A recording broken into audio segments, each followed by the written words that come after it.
The oak tree swayed violently in the wind, and perched 30 feet above the ground, Elias Thornwood's cabin swayed with it.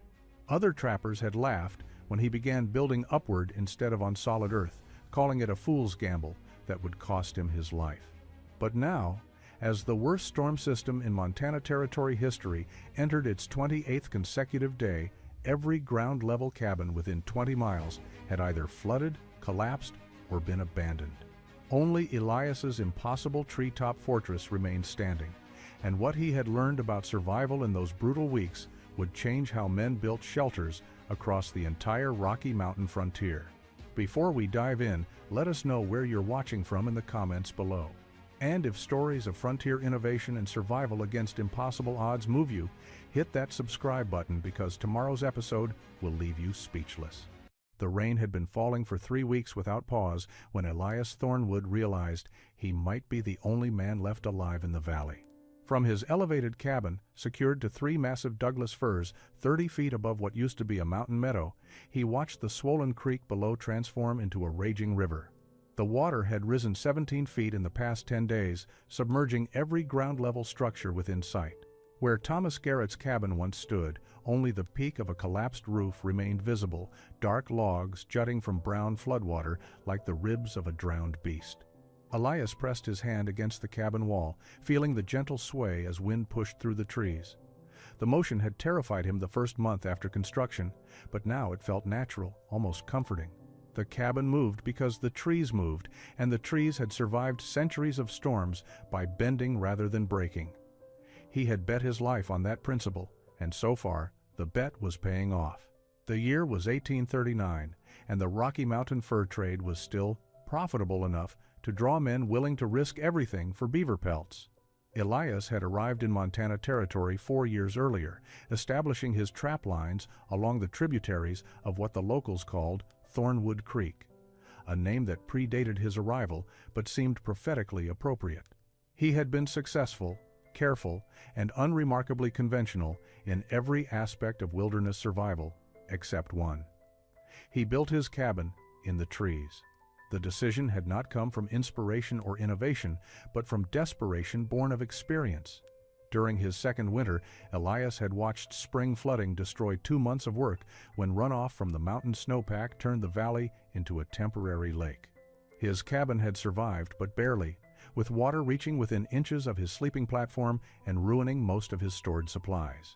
The experience taught him that the greatest danger in this particular valley was not cold, bears, or hostile encounters, but water. Most trappers responded to flooding by building on slightly higher ground or constructing raised platforms a few feet above the valley floor. Elias considered those solutions and rejected them as inadequate. Slight elevation provided slight protection. He needed absolute elevation, complete separation from the ground-level dangers that killed men and destroyed property. The idea seemed insane when it first occurred to him, but the more he thought about it, the more sense it made. Trees were nature's towers, already built, already tested by centuries of weather. If he could build a cabin strong enough to anchor to the trees and light enough not to strain them, he could create a shelter that floods could never reach. The construction had taken Elias 4 months of obsessive work during the summer and fall of 1838. He began by selecting the trees, which proved more difficult than he anticipated. The cabin needed 3 anchor points for stability, forming a triangle that would distribute weight evenly. The trees had to be massive enough to support the structure, healthy enough to survive the intrusion of bolts and brackets, and positioned close enough together that the cabin span would not require impossibly long beams. He found his 3 trees on a slight rise above the creek, each a Douglas fir with a trunk diameter exceeding 4 feet. The trees stood in a nearly perfect triangular formation with sides measuring roughly 18 feet, 20 feet, and 22 feet. Elias spent 2 weeks simply observing them, watching how they moved in wind, checking for rot or weakness, and calculating whether their root systems were deep enough to handle additional weight without toppling. The actual construction required solving problems no other trapper had faced. Ground-level cabins rested on earth, with gravity holding everything in place. An elevated cabin needed to be secured against gravity, wind, and the constant motion of living trees. Elias designed a platform system using the strongest beams he could cut from nearby timber, each beam at least 12 inches square and 20 feet long. He notched these beams to wrap partially around each anchor tree, then drilled through both beam and tree to insert iron bolts he had purchased at considerable expense from a trading post 80 miles away. The bolts were crucial.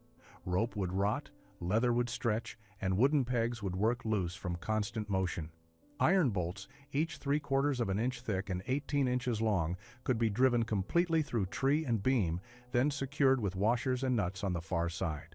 Elias used 16 bolts total, distributing them across the 3 anchor points. The cost had consumed most of his previous season's profits, but he considered the investment non-negotiable.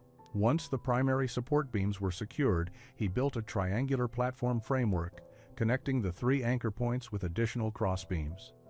This created a stable base, approximately 16 feet on each side, large enough for a modest cabin, but small enough that the trees could support the weight. The platform itself consisted of split logs laid perpendicular to the support beams, fitted tightly together and secured with smaller iron spikes. Building the cabin walls on an elevated platform presented unique challenges.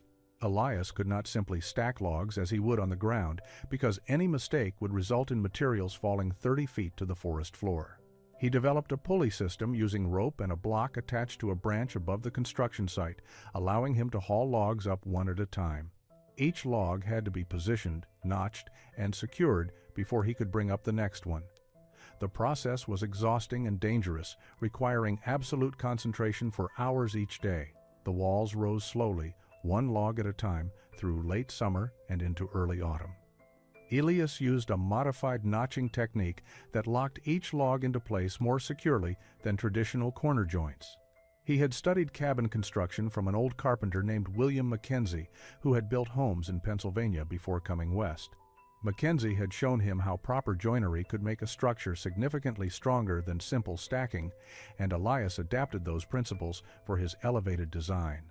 Each wall log was roughly 14 feet long and 8 inches in diameter, carefully selected for straightness and stripped of bark to prevent insect infestation. Elias notched the ends so they interlocked with perpendicular logs, creating corners that could not pull apart even under stress. He also drilled through the logs at regular intervals, inserting wooden pins that connected each new log to the one below it. The pins were cut from seasoned oak, a wood that would not shrink or crack with age, and they added tremendous rigidity to the structure. The cabin took shape as a simple rectangular structure, 14 feet by 12 feet on the interior, with walls rising to a height of 7 feet. Elias built the walls slightly higher than typical ground cabins because he knew the elevated position would make the interior feel more cramped, and he wanted adequate headroom. The roof presented another engineering challenge, as it needed to be both waterproof and light enough not to overburden the trees. He constructed a peaked roof frame using lighter timber, creating a steep angle that would shed rain and snow efficiently. For the roof covering, he rejected the traditional bark and pole construction used by most trappers. Bark roofs leaked eventually, and in an elevated cabin, any water intrusion would be disastrous, since he could not simply let it drain through a dirt floor. Instead, Elias purchased canvas at the trading post, heavy duck canvas meant for wagon covers, and treated it with a mixture of pine pitch and animal fat to make it waterproof. He laid the canvas over the roof frame in overlapping sections, securing it with thin wooden battens nailed through the fabric into the frame beneath. The result was genuinely waterproof, flexible enough to accommodate the cabin's movement, and light enough not to add excessive weight. The entire roof system weighed less than half what a traditional bark and pole roof would have weighed, a critical consideration for a structure suspended in trees. The door required particular attention. It needed to be strong enough to provide security, but not so heavy that it would strain the cabin's structure. Elias built it from vertical planks, backed with horizontal cross-bracing, using iron hinges that he mounted to a reinforced door frame integrated into the wall logs. He added an interior bar that dropped into iron brackets, creating a lock that could not be forced from outside.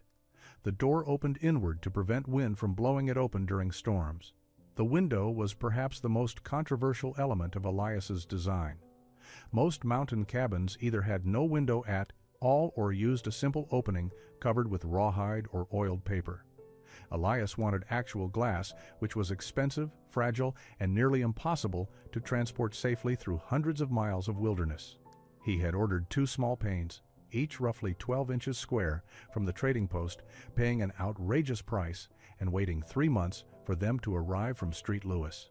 The glass panes arrived wrapped in layers of cloth and straw, somehow surviving the journey intact. Elias built a frame for them using carefully planed wood, creating a double window that could be opened in warm weather and secured shut during storms. He installed heavy wooden shutters on the interior that could be closed and barred, protecting the glass from damage and providing additional insulation during winter. The window faced east, allowing morning sunlight to illuminate the cabin's interior and providing a view of the valley below. By late October of 1838, the cabin was complete. Elias had spent nearly 4 months of continuous work and exhausted his savings on materials, but he now possessed something unique in Montana territory: a shelter that was absolutely protected from flooding, difficult for bears or other predators to access, and built with enough structural integrity to withstand the harsh mountain weather. He moved his supplies up using the pulley system, furnishing the interior with a sleeping platform, a small sheet metal stove with a chimney that vented through the roof, storage shelves, and his basic tools and equipment. The first night in the elevated cabin felt surreal. Elias lay on his sleeping platform, listening to the wind move through the trees and feeling the gentle sway of the structure.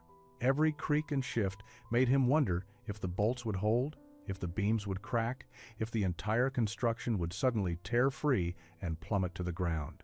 But the night passed without incident, and the morning sun through his glass window revealed the valley below exactly as he had left it, now visible from a perspective no trapper had ever experienced from their home.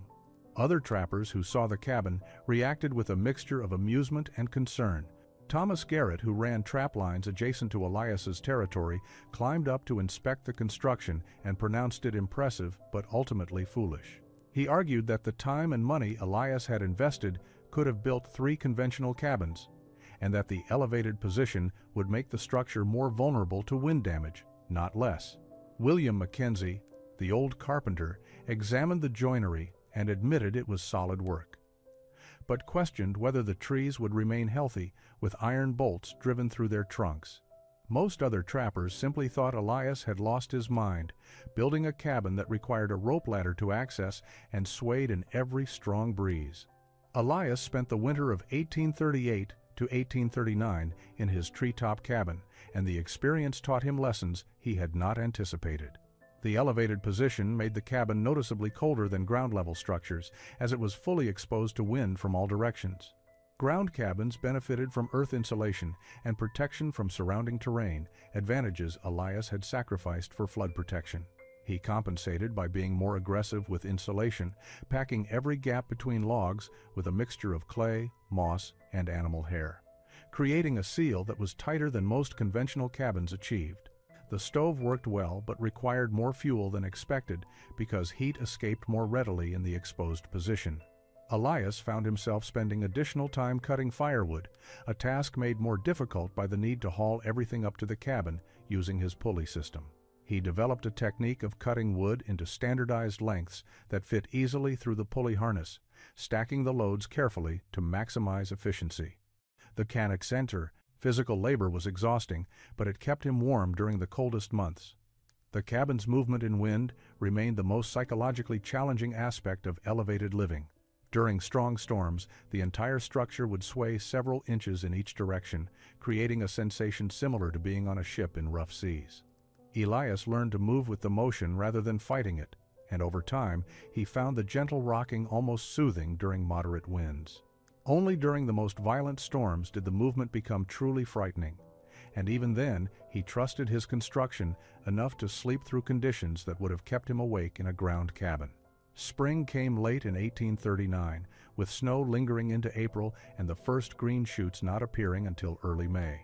The snowmelt created the usual spring flooding, but from his elevated position, Elias watched the rising water with detachment rather than concern. The creek swelled and spread across the valley floor, submerging the areas where conventional cabins would have been built. Thomas Garrett's cabin, constructed on what was considered high ground, took on 6 inches of water. Other trappers in the region lost supplies, equipment, and in 2 cases their entire cabins to the spring flood. Elias remained completely dry, 30 feet above the high water mark, watching the temporary lake that formed below his trees. He could see fish swimming through the submerged meadow grass, and he actually lowered fishing lines from his cabin, catching trout without leaving home. The experience vindicated his design philosophy completely. While other trappers scrambled to save their property and rebuild after the water receded, Elias simply waited for the flood to pass, secure in his fortress above the chaos. The summer of 1839 brought good weather and good trapping. Elias worked his trap line successfully, accumulating beaver pelts that would fetch premium prices when the trading caravan arrived in autumn. He made minor improvements to his cabin, reinforcing sections that had shown weakness during the winter and adding additional storage. The storm season began in late September of 1839, with heavy rains that seemed ordinary at first. Mountain weather was always unpredictable, and autumn storms were common as cold air from the north collided with the last warm systems moving up from lower elevations. Elias had experienced similar weather patterns during his previous years in the territory, and he prepared his cabin as he always did, securing loose items, checking his firewood supply, and ensuring his food stores were adequate. But this storm system was different. The rain that began on September 23rd never stopped. Day after day, heavy clouds rolled through the valley, dumping water with relentless consistency.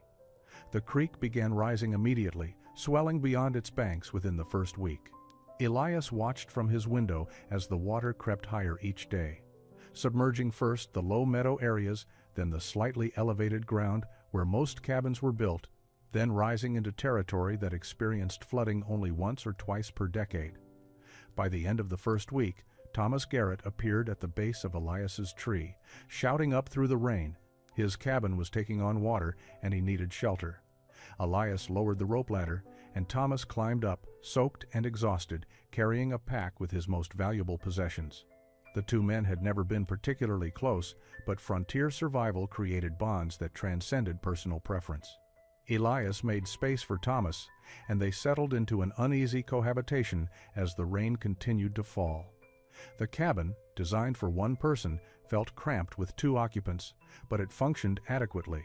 The men established routines that minimized conflict, taking turns cooking on the small stove, sharing the sleeping platform in shifts, and maintaining the careful rationing of supplies that extended survival became necessary as the storm showed no signs of ending.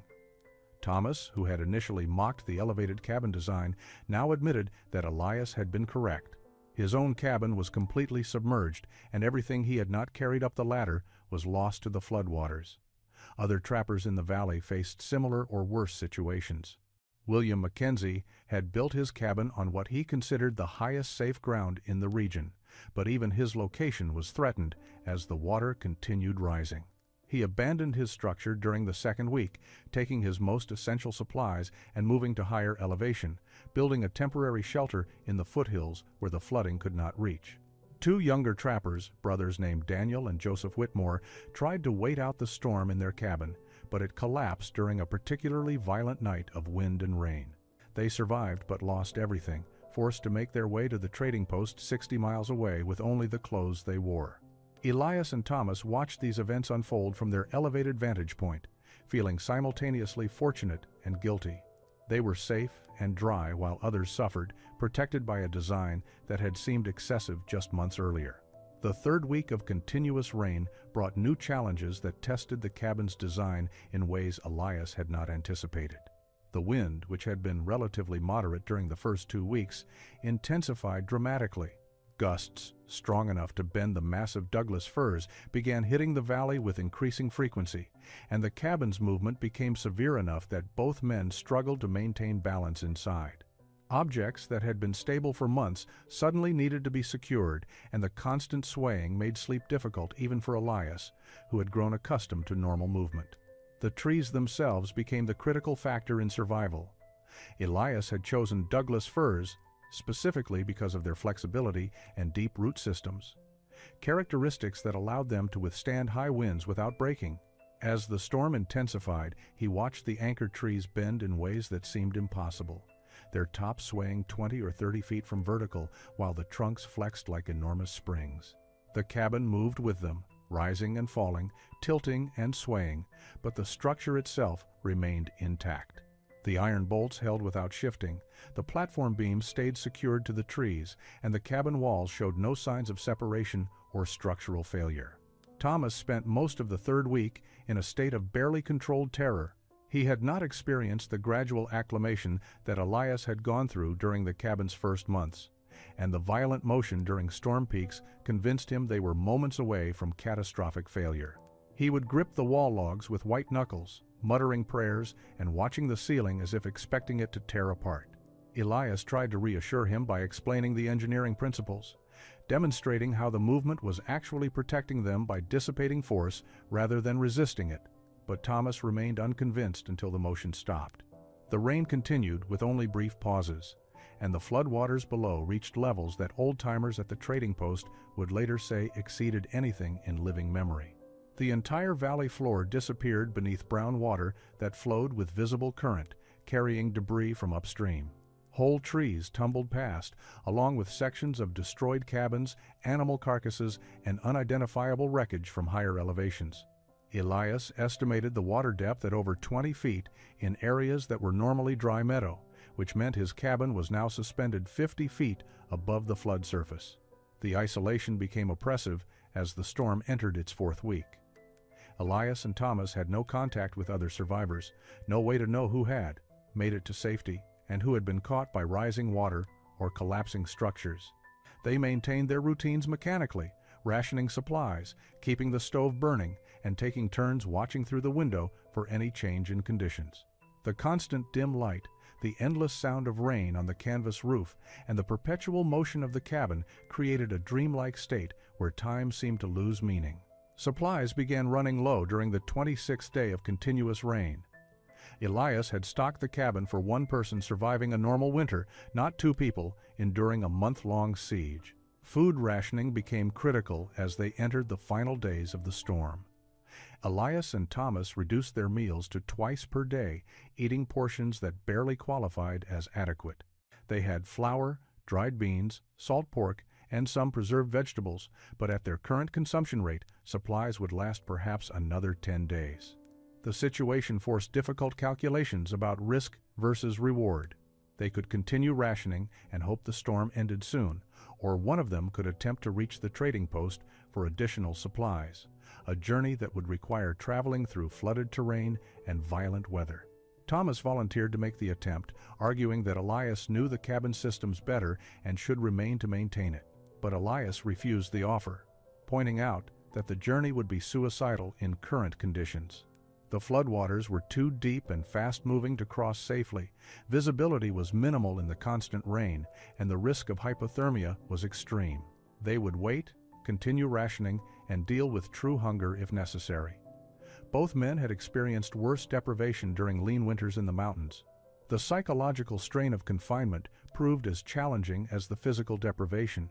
Two men who were not close friends, trapped in a 14 by 12-foot space for weeks with nothing to do but wait and worry, inevitably faced tension. Small habits became sources of irritation. Thomas chewed his food loudly. Elias had a tendency to pace when anxious, making the entire cabin shift with his weight. They argued about trivial matters, fell into cold silences that lasted for hours, then reconciled awkwardly when practical necessity required cooperation. On the 28th day, the rain finally began to diminish. The change was subtle at first, a slight reduction in the intensity of water hammering the roof, longer pauses between gusts of wind. By afternoon, the clouds began breaking apart, allowing brief glimpses of sky that both men stared at with an intensity that bordered on religious fervor. They had begun to believe the rain would never stop, that they would be trapped in perpetual storm until supplies ran out and they faced choices too grim to contemplate. By evening, the rain had stopped completely, replaced by cold, clear air that swept through the valley like a benediction.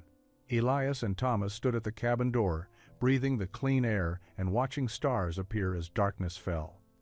The silence felt almost unnatural after weeks of constant rain sounds, Below them, the floodwaters still covered the valley, but the surface was calmer now, reflecting starlight in a way that made the submerged landscape look almost beautiful. They spent that night in a state of cautious optimism, not quite ready to believe the ordeal had truly ended. But morning brought continued clear weather, and by afternoon they could see the water level beginning to drop. The flood would take days or even weeks to fully recede, but the immediate crisis had passed. They had survived, and the cabin that skeptics had called a fool's gamble had proven to be the only shelter in the valley capable of withstanding nature's assault. The floodwaters receded slowly over the following 2 weeks, revealing a landscape transformed by the storm's fury. What had been a productive valley with established trap, lines, familiar landmarks, and navigable terrain now looked alien and hostile. The flood had scoured the valley floor, moving massive amounts of soil and depositing debris in random patterns that bore no relationship to the original topography. Trees that had stood for decades were gone, either uprooted completely or snapped off at ground level. The creek, which had been a modest waterway perhaps 20 feet wide, had carved a new channel that was broader, deeper, and followed a different course than before. Elias and Thomas descended from the cabin once the water level dropped enough to reveal solid ground. The experience of standing on earth after a month suspended in trees felt strange, almost disorienting. They walked through the transformed valley carefully, assessing damage and looking for any salvageable materials from destroyed structures. Thomas's cabin was completely gone, not even foundation logs remaining to mark where it had stood. The flood had carried it away entirely, along with everything he had left behind. Other cabins in the region had fared similarly or worse. William Mackenzie's structure, built on elevated ground, had survived partially intact but was uninhabitable without major repairs. The roof had collapsed, and the interior was filled with mud and debris that would take weeks to clear. The Whitmore brothers' cabin site showed only scattered logs and personal items wedged into downstream debris piles. Every ground-level structure within 15 miles had been either destroyed or damaged beyond immediate use. Elias's treetop cabin stood completely undamaged, still swaying gently in the breeze 30 feet above ground that now showed clear evidence of how high the water had risen. Mud lines on the anchor trees marked the flood's peak at roughly 23 feet above normal ground level. If Elias had built a conventional cabin, even on raised platform just 10 feet high, it would have been submerged and destroyed. His obsessive over-engineering, the elevation that had seemed excessive and paranoid, had been barely adequate to survive the actual conditions. Word of the cabin's survival spread quickly through the remaining trapper community. Men who had mocked the design now studied it with genuine interest, asking technical questions about construction methods, weight distribution, and material costs. Thomas Garrett became an unexpected advocate, telling anyone who would listen that Elias's elevated design had saved both their lives and explaining the structural principles he had learned during their month of confinement. The trading post operator, a pragmatic businessman named Henry Blackwell, visited the site personally to examine the cabin. He climbed the rope ladder despite his age and considerable weight, inspected the platform, walls, and roof system, then sat in the cabin's interior asking detailed questions about construction sequence, material sources, and total time investment. Blackwell understood that frontier innovations which solved real problems had commercial value, and he recognized that elevated construction might be applicable in other flood-prone areas throughout the territory. The winter of 1839 to 1840 brought profound changes to building practices across the Montana Territory. Trappers and settlers who had lost homes in the Great Flood needed new shelters before the snow arrived, and many incorporated elevated design principles into their reconstruction. Not everyone built full treetop cabins like Elias's structure, but the concept of building above potential flood levels became standard practice in areas with any history of high water. Thomas Garrett built a new cabin using a hybrid approach, constructing a traditional ground-level structure but elevating it on a platform of stacked stone and heavy timbers that raised the floor 12 feet above normal ground level. The design required more initial labor but provided flood protection while maintaining easier access than a tree-mounted cabin. Other trappers adopted similar compromises, finding middle ground between conventional construction and Elias's extreme elevation. Henry Blackwell began stocking iron bolts, heavy canvas, and other materials necessary for elevated construction at his trading post, recognizing the profit potential in supplying the new building trend. He also started offering advice based on what he had learned from examining Elias's cabin, effectively becoming a consultant for elevated construction despite having never built such a structure himself. The commercial success of these materials validated Elias's approach from an economic perspective, proving that the increased cost and effort of elevated building was worthwhile for settlers in flood-prone regions. Elias himself continued living in his treetop cabin for 3 more years, refining the design based on lessons learned during the Great Storm. He added secondary support cables between the anchor trees, installed a more efficient rope and pulley system for moving supplies, and improved the insulation to reduce fuel consumption during winter. The cabin became a landmark in the region, a destination that visitors would trek miles to see, and a practical demonstration that unconventional thinking could solve problems that traditional methods could not address. In 1842, Elias left Montana Territory, drawn by opportunities in the Oregon Territory where land was available under favorable terms for settlers willing to establish permanent farms. He sold his trap lines and equipment, but left the cabin standing, and it remained occupied by various trappers and settlers for another 2 decades. The structure that skeptics had predicted would collapse in the first strong wind survived into the 1860s before finally being abandoned as the fur trade died and the region's population shifted to mining and ranching. The story of Elias Thornwood's treetop cabin became part of frontier folklore, told and retold with varying degrees of accuracy around campfires and in trading posts across the Rocky Mountains. The core truth remained consistent through all variations: that one man's refusal to accept conventional limitations had created something impossible that proved to be exactly what survival required.